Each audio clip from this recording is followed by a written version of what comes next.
creature has powerful claws and fangs formed from hardened and identifiable tissue. Two of the incisors appear grossly malformed and discolored. Blood is like nothing I've seen. We always like to base our stories in some sort of real-world truth, a piece of folklore or a piece of mythology. With vampires, obviously, there's so much to choose from cultures all the way around the world. So rather than pick one particular legend, we thought it would be fun to create a monster that ties all of those legends together in some way. So we had an idea for a creature that lives underneath the ground and emerges every few years. Our vampire is actually an alien parasite. It invades a host body. The creatures that you see in House of Ashes, the winged demonic creatures, were actually once an intelligent race of cosmic nomads traveling through the stars on this big generation ship. They somehow picked up this alien parasite and it ravaged through their crew, and their ship went out of control and crash landed into prehistoric Earth, where it was buried under the ground in what is now the Zagros Mountains. Being a parasite, this alien slug needs to find a host body, a living body or a recently dead one. Once it invades that body, it grows inside it, killing the host if host is still alive. And its tendrils reach out into the host's brain and hijack its central nervous system, sort of reanimating it. It then goes on the hunt for blood.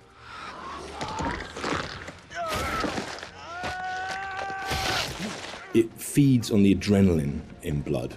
So in order to get the adrenaline pumping, it needs to terrify its prey. So it shrieks at them and drags the kill out until the blood is really, really pumping, and then it strikes. You keep lookout. Fuck! Lookout for what? We wanted to show the viewer different forms of the creature and make them think that initially it's a demon, then they think that it's a vampire, and then finally the revelation that it's an alien. So just to explain where the parasites have come to infect some of our game characters, this shows a game character who's going through different stages, is infected, starts to affect the character, and there's a final look from that where the fangs are coming through the skull. So that's one of the developments of how our classic vampire is actually a host. Another example of that is an Akkadian warrior who's been taken over by the parasite, and again the fangs have come through, the vines are poking through the head. This human is now being taken over, his skin is dying, the parasite is trying to grow within. But we progress that into looking at the design on the alien demon, I call it. This had to have very unique elements that came through from the head design. So we've got a very animalistic head here, but also we've got the fangs. These fangs are coming from the parasite that's within, so the fangs are coming through. It's almost deforming the shape of the host. Oh, shit. What the fuck happened to your teeth, buddy? We refined that further to what is our final head, where the ear is a part of the skull and it flexes open. A bit like a frill lizard, where the frill of the canopy comes out, our head is actually moving apart. And we've got illustrations that show that, where the head is dormant and is concealed, but then as it hears and wants to resonate, the skull expands open. And that then allows the creature to hear and pick up on anything within the environment. With characters, it's always good to base at least some of it on anatomy that we recognise, and that provides a foundation for the vampire. It's bipedal and human in its structure, but we've just changed things, tweaked them, made them a bit more alien. So, for example, the ribs joined together at the sternum to form a rib cage, but we've expanded it out quite a lot, and some of the ribs are fused together to make bony plates. It's just to suggest that it's had a very different evolution from a human. We tried a version with human-style legs, but in the end, we went for a dog-type leg. It just made it more creature-like and more threatening. And we added bird-like talons on the toes, just to give it some natural weapons and make it into a predator. We didn't want to focus too much on bat reference, because we were trying to steer away a bit from the classic bat-like vampire. We did go for 2 sets of bat-like wings. One of the shots in the game is of the vampire jumping down from above, backlit with its wings out in an attack pose. And when we saw that pose, we decided to add an extra set of wings attached at the hip joint. It just really helped that silhouette. The environment is very interesting because they can use not just the floor, they can fly as well. They can walk on the walls, but they've got claws. So imagine something really interesting in a cave where you've got creatures coming towards you, from every angle. I think that visually is something impactful and very interesting to look at, and scary.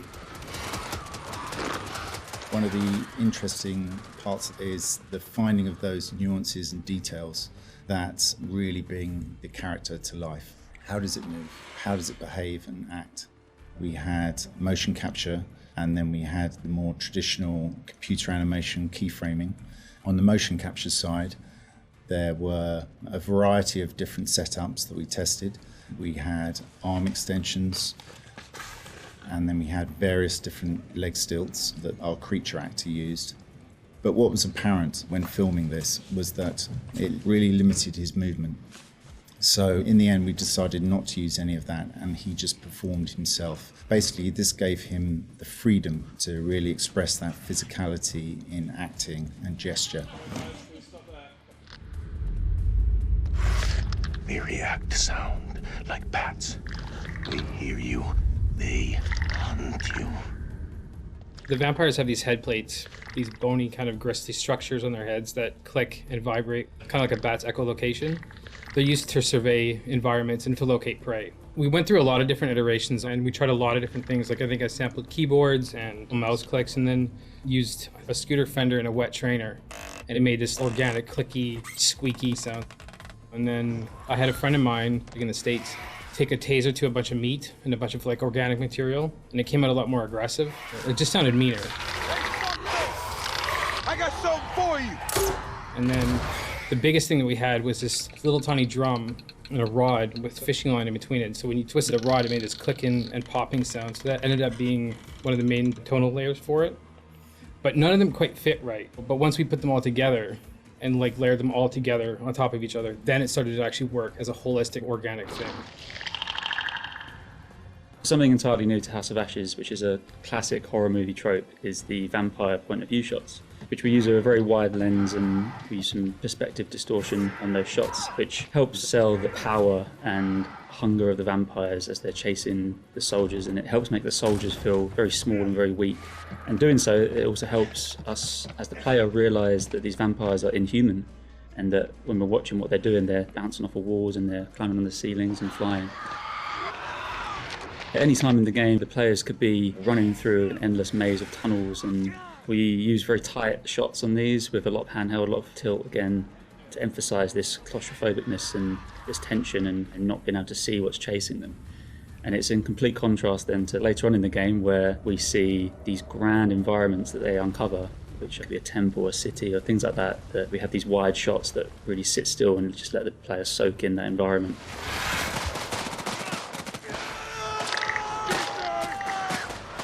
This is the most complex creature that we have ever animated in the studio. But the challenge is more than a challenge, is the fun to do it, because it's not a real creature.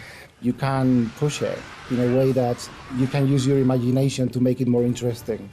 We're facing an enemy we know zero about, an enemy of unknown size from their home turf. Sucks to be us.